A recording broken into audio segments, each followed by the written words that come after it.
민준아, 엄마가 너무 못나서 미안해. 결혼 축하한다.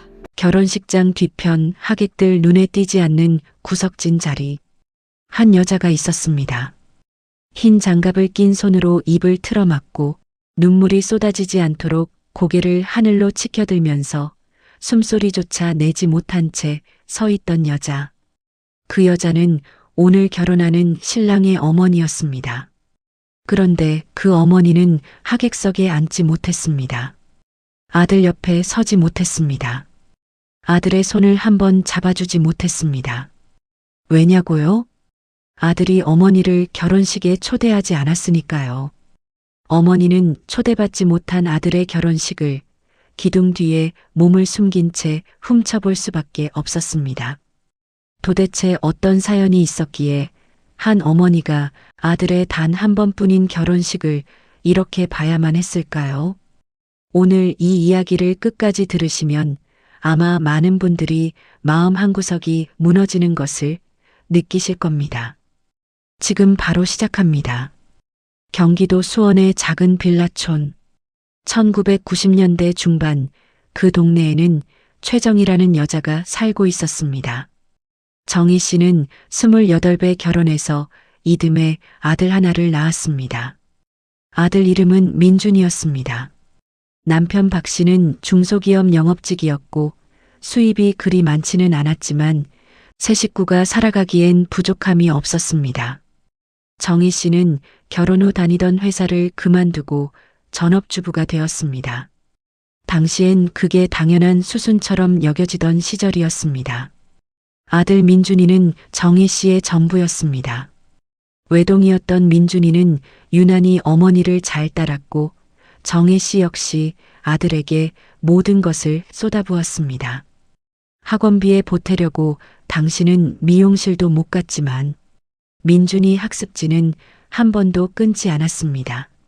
아들이 먹고 싶다는 건 된장찌개든 탕수육이든 무조건 해주던 어머니였습니다.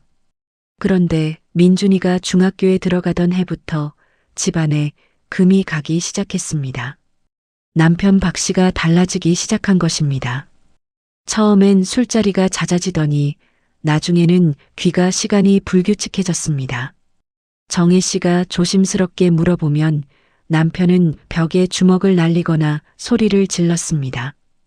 이웃의 창피에 정희 씨는 늘 참았습니다. 아들이 보는 앞에서만큼은 싸우지 말자고 스스로를 다독였습니다. 하지만 아이들은 다 압니다.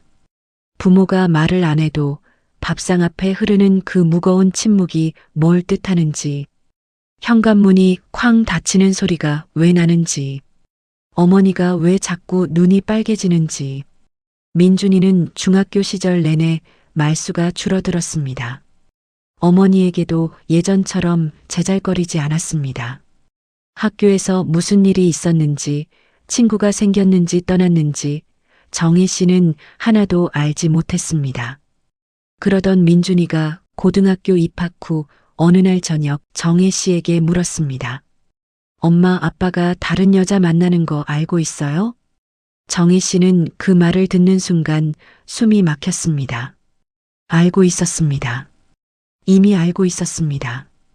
다만 모른 척하고 있었을 뿐이었습니다. 아들에게 그리고 자기 자신에게도. 정희 씨가 남편에게 이혼 이야기를 꺼냈을 때 남편은 예상과 다르게 순순히 동의했습니다. 이미 마음이 떠난 남자였습니다. 이혼 서류에 도장을 찍던 날 정희 씨는 울지 않았습니다. 눈물이 나오지 않았습니다. 그저 머릿속이 하얗게 비어있는 것 같았다고 합니다. 문제는 민준이었습니다. 민준이는 이혼 직후 급격히 무너졌습니다. 성적이 떨어졌고 결석이 잦아졌습니다. 담임 선생님에게서 전화가 오기 시작했습니다. 아이가 친구들과 싸웠다. 아이가 수업 중에 자꾸 엎드려 잔다. 아이가 요즘 이상하다. 정희 씨는 생계를 위해 낮에는 마트 계산원으로, 저녁에는 식당 설거지 아르바이트로 뛰었습니다. 몸이 10개라도 모자랄 상황이었습니다. 아들 곁에 붙어 있어 주고 싶었지만 그럴 수가 없었습니다. 밥상만 차려놓고 나가야 하는 날이 태반이었습니다. 그 시절 정희 씨가 가장 무서워했던 것은 가난이 아니었습니다. 집에 돌아왔을 때 민준이 방에 불이 꺼져 있으면 혹시나 하는 마음에 심장이 쿵 내려앉는 그 순간이 제일 무서웠다고 합니다.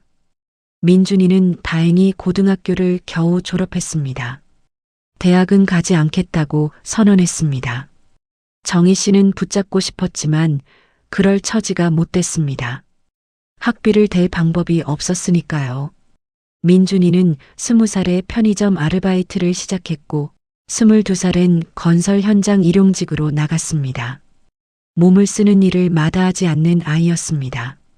정희 씨는 아들이 사회에 발을 붙이고 서 있다는 것만으로 안도했습니다. 그러다 민준이가 25살이 되던 해 처음으로 여자친구 이야기를 꺼냈습니다. 엄마, 나 사귀는 사람 생겼어요. 정희 씨는 기뻤습니다. 진심으로 기뻤습니다.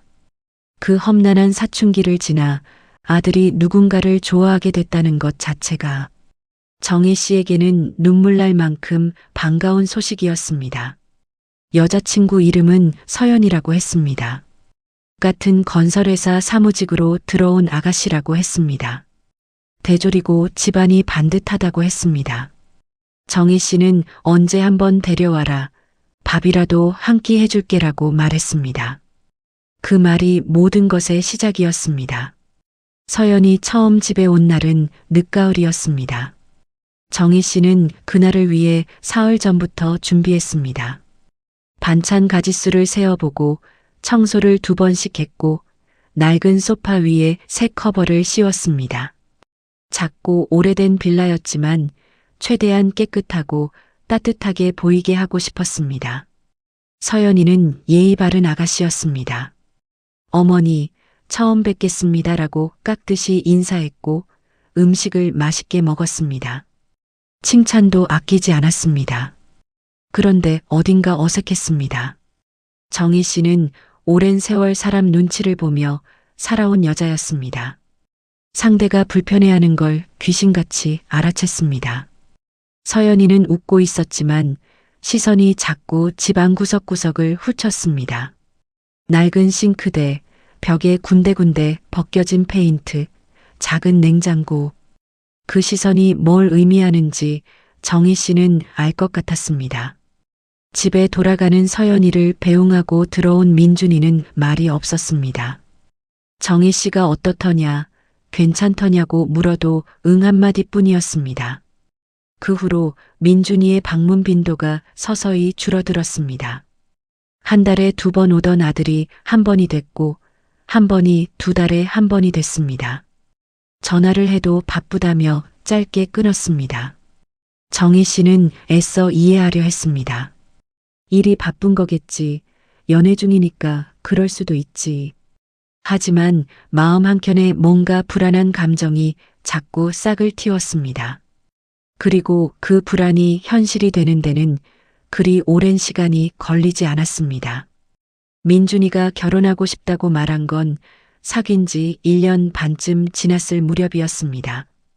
정희 씨는 반가우면서도 가슴이 두근거렸습니다. 부모로서 당연히 축하해줘야 할 일인데 왠지 모를 두려움이 먼저 앞섰습니다. 며칠 후 민준이가 조심스럽게 말을 꺼냈습니다.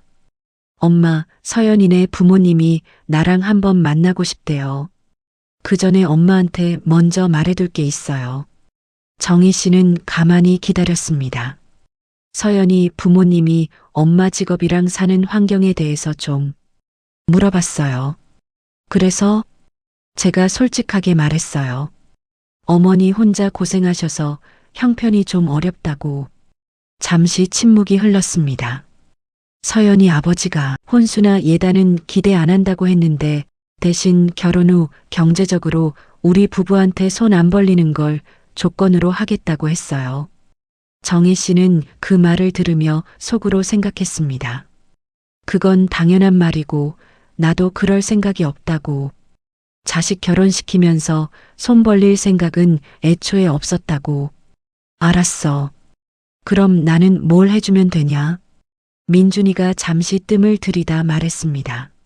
엄마 있잖아요. 서연이 어머니가 그러는데 처음 만났을 때 엄마 집이 좀 많이 낡아 보였다고 했대요. 결혼식 때 양가 부모님이 나란히 앉아야 하는데 그게 좀 어색할 것 같다고. 정희 씨는 그 말이 무슨 뜻인지 정확히 이해했습니다. 하지만 차마 믿고 싶지 않아서 다시 물었습니다. 그게 무슨 말이야? 민준이는 끝내 눈을 피했습니다. 엄마가 결혼식에 오지 않으면 좋겠다고 했어요. 서연이 어머니가. 정희 씨는 그 말을 들은 순간 아무 말도 하지 못했습니다. 나중에 정희 씨는 이렇게 말했다고 합니다. 그냥 조용히 있었어요. 머리가 텅 비는 것 같고 눈앞이 하얘지는 것 같고 울지도 못했어요. 소리를 지르지도 못했어요. 그냥 가만히 앉아 있었어요. 민준이는 그런 어머니 앞에서 한참 머뭇거리다 이렇게 말했습니다. 엄마 미안해요. 나도 이건 아닌 거 알아요. 그런데 나 서연이 놓치고 싶지 않아요. 서연이 없으면 안 될 것 같아요. 정희 씨는 아들 얼굴을 바라봤습니다. 어릴 때 알아놓은 아들이마에 찬 수건을 대주던 밤들이 생각났습니다. 운동회 날 다른 아이들은 부모가 옆에서 응원해 주는데 혼자 뛰던 아들이 생각났습니다. 대학을 포기하고 현장 일을 나가던 날 아침 아무 말 없이 밥 한 그릇 다 비우던 아들이 생각났습니다. 그 아들이 지금 어머니한테 결혼식에 오지 말아달라고 하고 있었습니다. 정희 씨는 천천히 입을 열었습니다. 너 결혼해라. 엄마 안 가도 돼. 나 괜찮아. 민준이가 돌아가고 나서 정희 씨는 밤새 아무것도 하지 못했습니다. 밥도 못 먹었습니다. 누울 수도 없었습니다. 그냥 소파에 앉아 창밖을 바라봤습니다. 새벽 3시쯤 됐을까요? 정희 씨는 처음으로 소리내어 울었습니다. 이웃에 들릴까봐 베개를 얼굴에 눌러댄 채로 울었습니다. 어깨가 들썩였습니다. 몸 전체가 흔들렸습니다. 평생을 꼭 쥐고 살았던 무언가가 그날 밤 부서지는 소리가 났습니다. 이런 영상이 도움이 되셨다면 지금 이 순간 구독 버튼을 눌러주세요. 이런 사연들을 더 많이 전해드리겠습니다. 영상을 끝까지 봐주시는 것만으로도 저희에게 큰 힘이 됩니다. 지금 바로 구독과 좋아요 부탁드립니다. 결혼식 날짜는 4월이었습니다. 날짜를 들은 건 민준이가 아니라 동네 사람을 통해서였습니다. 민준이 친구 어머니가 우연히 청첩장을 받았고 그게 돌고 돌아 정희 씨 귀에 들어온 것이었습니다. 정희 씨는 그 이야기를 들었을 때도 표정 하나 바꾸지 않았다고 합니다. 이미 충분히 울었고 이미 충분히 무너졌습니다. 이제는 그냥 담담하게 받아들이는 수밖에 없었습니다. 하지만 한 가지 결심은 했습니다. 아들 결혼식이 열리는 예식장 이름과 시간을 수소문했습니다. 어렵지 않았습니다. 동네가 좁았으니까요. 그리고 결혼식 2주 전 정희 씨는 혼자 백화점에 갔습니다. 평소에 발도 들이지 않던 곳이었습니다. 문을 들어서는 순간부터 주눅이 드는 곳, 직원들이 웃으며 인사하는데 괜히 위축되는 곳. 그래도 들어갔습니다. 아들 내외가 쓸 수 있는 물건을 사고 싶었습니다. 결혼 선물이라도 해주고 싶었습니다. 한참을 돌다가 정희 씨가 고른 건 하얀 도자기 밥공기 세트였습니다. 두 사람이 매일 밥을 먹을 때 쓸 수 있는 것. 화려하지도 않고 값비싸지도 않지만 매일 가장 많이 쓰는 것. 오래오래 쓰다가 손때가 묻는 것. 정희 씨는 포장을 예쁘게 해달라고 부탁했습니다. 카드에는 이렇게 썼습니다. 민준아, 밥 잘 챙겨 먹어라. 서연 씨도 잘 부탁드립니다. 엄마가 그 선물을 민준이에게 직접 줄 수는 없었습니다. 괜히 부담을 줄 것 같았습니다. 결국 정희 씨는 그 선물을 집 한쪽에 두었습니다. 나중에 기회가 되면 주려고. 결혼식 전날 밤 정희 씨는 잠을 이루지 못했습니다. 내일 아들이 결혼합니다. 신부 입장을 할 겁니다. 식이 끝나면 기념사진을 찍을 겁니다.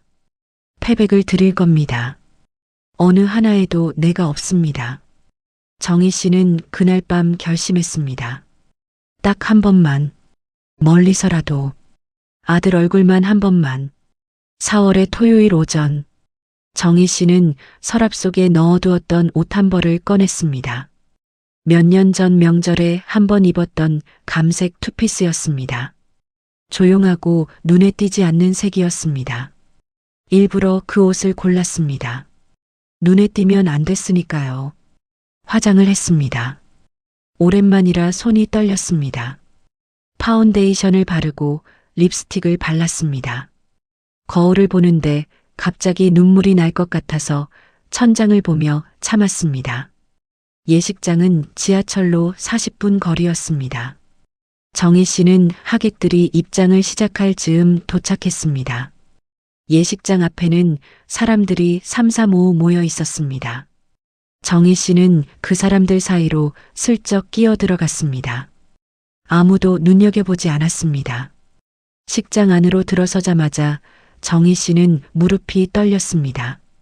꽃 장식이 가득한 홀, 양쪽으로 가득 찬 하객들, 앞쪽에 신랑 측 자리, 신부 측 자리가 나뉘어 있었습니다. 신랑 측 앞자리에는 누군가 앉아 있었습니다. 정희 씨는 그쪽을 보지 않았습니다. 정희 씨는 홀 뒤편 출입구 옆 기둥 뒤에 자리를 잡았습니다. 거기 서면 앞이 잘 보였습니다. 하지만 앞에서는 자신이 보이지 않았습니다. 그리고 민준이가 입장했습니다. 턱시도를 입은 아들이었습니다. 긴장한 듯 입술을 꽉 다물고 걸어오는 아들이었습니다. 어릴 때부터 긴장하면 꼭 그렇게 입술을 깨물었습니다. 아무것도 변하지 않았습니다. 정희 씨는 그 순간 손으로 입을 막았습니다. 소리가 새어나올 것 같았으니까요. 신부 입장이 시작됐습니다. 서연이가 아버지 손을 잡고 들어왔습니다. 웨딩드레스가 아름다웠습니다. 민준이가 서연이를 보고 미소 지었습니다. 그 웃음이 정희 씨는 처음 보는 웃음 같기도 하고 어릴 때부터 알던 웃음 같기도 했습니다. 주례사가 시작됐습니다. 정희 씨는 아무것도 귀에 들어오지 않았습니다. 그냥 아들 뒷모습만 봤습니다. 어깨가 넓어졌구나. 그 고생을 했으니 단단해졌구나. 저 어깨로 세상을 버텼구나. 맞잡은 손, 교환하는 반지, 그리고 축가와 박수. 정희 씨는 눈물이 차올라 앞이 흐릿해질 때마다 고개를 천장으로 젖혔습니다. 눈물이 볼을 타고 흘러내리면 손으로 빠르게 닦았습니다. 사진 촬영이 시작되면서 하객들이 움직이기 시작했습니다. 정희 씨는 그때 조용히 출구 쪽으로 물러섰습니다. 딱 한 번 민준이가 고개를 돌렸습니다. 그 방향이 출구 쪽이었습니다. 정희 씨는 그 눈과 마주쳤는지 아닌지 확신하지 못했습니다. 너무 순식간이었고 정희 씨는 너무 놀라 몸을 돌렸으니까요. 그냥 나왔습니다. 예식장 계단을 내려오는데 다리가 풀렸습니다. 난간을 붙잡고 한 계단씩 내려왔습니다. 밖으로 나오니 4월 햇살이 눈부셨습니다. 정희 씨는 그 햇살 아래 서서 한동안 움직이지 못했습니다. 결혼식이 끝나고 2달쯤 지났을까요? 민준이에게 연락이 왔습니다. 엄마, 나야. 잘 지냈어요? 정희 씨는 잘 지냈어라고 짧게 답했습니다. 전화기 너머 잠시 침묵이 흘렀습니다. 엄마, 그날 예식장에 왔었어요? 정희 씨는 심장이 뛰었습니다. 그래도 침착하게 대답했습니다. 아니, 그래요? 나 잠깐 봤나 싶었는데. 내가 잘못 봤나? 잘못 봤겠지. 너 그날 많이 긴장했을 거잖아. 또 침묵이 흘렀습니다. 엄마 미안해요. 정희 씨는 그 말을 듣고 잠시 말을 잃었습니다. 어떻게 대답해야 할지 몰라서였습니다. 괜찮다고 하기엔 괜찮지 않았고 괜찮지 않다고 하기엔 이미 지나간 일이었습니다. 너 잘 살면 돼. 그게 정혜 씨가 할 수 있는 전부였습니다. 그 후로 민준이는 한 달에 한 번씩 전화를 했습니다. 명절에는 찾아왔습니다. 서연이도 함께 왔습니다. 처음엔 어색했습니다. 정혜 씨도 어색했고 서연이도 어색했습니다. 말수가 적었고 밥을 먹는 시간도 짧았습니다. 그래도 정혜 씨는 그때마다 밥상을 차렸습니다. 민준이 좋아하는 반찬들로. 서연이가 뭘 좋아하는지 알게 된 다음에는 그것도 올렸습니다. 결혼한 지 1년쯤 됐을 때 서연이가 임신했다는 소식이 들려왔습니다. 민준이가 전화로 알려줬습니다. 목소리에 들뜬 기색이 역력했습니다. 정희 씨는 전화를 끊고 한참 앉아 있었습니다. 손주가 생기는구나. 아들이 아버지가 되는구나. 그 아이는 할머니 얼굴을 알게 될까? 그 아이가 크면서 할머니랑 손잡고 걷게 될까? 정희 씨는 그 생각이 드는 순간 또 눈물이 났습니다. 그런데 이번엔 다른 종류의 눈물이었습니다. 슬픔이 아니라 아직 남아있는 가능성 같은 것 때문이었습니다. 손자가 태어났습니다. 민준이를 닮은 남자아이였습니다. 이름은 지호라고 했습니다. 정희 씨는 병원에 가지 않았습니다. 부르지 않았고 스스로 가는 것도 맞지 않는다고 생각했습니다. 그냥 민준이에게 문자 하나를 보냈습니다. 지호야, 건강하게 태어나줘서 고마워. 엄마가. 며칠 후 민준이가 지호를 안고 정희 씨 집에 왔습니다. 서연이도 함께였습니다. 정희 씨는 지호를 안는 순간 온몸이 굳었습니다. 이 작은 생명체가 손 안에 쏙 들어왔습니다. 눈을 꼭 감고 있는 지호가 꼭 어린 민준이 같았습니다. 정희 씨는 그 순간 오래 울지 않았습니다. 그냥 아기 이마에 살짝 입을 맞췄습니다. 그리고 작게 속삭였습니다. 잘 왔어. 그날 서연이가 집을 둘러보다가 선반 위에 놓인 포장된 상자를 봤습니다. 어머니, 저거 뭐예요? 포장이 아직 안 풀렸네요. 정희 씨는 잠깐 멈췄다가 말했습니다. 아, 그거 결혼 선물이야. 줄 기회가 없어서. 서연이가 조용히 말했습니다. 제가 열어봐도 될까요? 포장을 푸니 하얀 도자기 밥공기 세트가 나왔습니다. 서연이는 잠시 아무 말도 하지 못했습니다. 그러다 낮은 목소리로 말했습니다. 어머니, 감사합니다. 그 말이 전부였습니다. 긴 설명도 없었고 사과도 없었습니다. 그냥 그 한마디였습니다. 그런데 정희 씨는 그 한마디가 충분했다고 했습니다. 뭔가가 조금 풀리는 것 같았다고 했습니다. 그게 용서인지 이해인지 그냥 지나가는 것인지 알 수 없었지만 지금 이 이야기를 듣고 계신 분들 중에 정희 씨 같은 어머니가 계실 겁니다. 자식을 위해 모든 걸 내려놓은 어머니. 서운해도 말 못하고 억울해도 참고 그래도 자식이 잘 되기만 바라는 어머니. 정희 씨는 나중에 이런 말을 했다고 합니다. 그날 기둥 뒤에서 아들 뒷모습 보면서 생각했어요. 저 아이가 저렇게 걸을 수 있는 게, 넘어질 때마다 일어선 게, 지금 저기 저렇게 서 있는 게 내가 포기하지 않았기 때문이라고. 나는 초대받지 못했지만 저 결혼식에 내가 없는 건 아니라고. 어머니란 그런 존재인지도 모릅니다. 아이가 의식하지 못하는 사이에도 보이지 않는 곳에서도 늘 그 자리에 있는 사람. 이름이 불리지 않아도 자리가 마련되지 않아도 사라지지 않는 사람. 오늘 이 이야기가 어딘가의 어머니에게 혹은 어머니를 기억하는 누군가에게 닿았으면 합니다. 정희 씨는 지금도 매주 일요일 민준이네 가족이 오면 밥상을 차립니다. 지호는 이제 할매라고 부릅니다. 작고 서툰 그 발음이 정희 씨에게는 세상 어떤 말보다 크게 들린다고 합니다. 오늘 영상 여기까지입니다. 이 이야기가 마음에 남으셨다면 지금 구독 버튼과 좋아요를 눌러주세요. 여러분의 구독 하나가 이런 사연들을 더 많은 분들께 전할 수 있는 힘이 됩니다. 댓글로 여러분의 이야기도 나눠주세요. 비슷한 경험을 하신 분, 혹은 이런 어머니 곁에서 자란 분들의 이야기를 기다립니다. 다음 영상에서 또 만나겠습니다. 고맙습니다.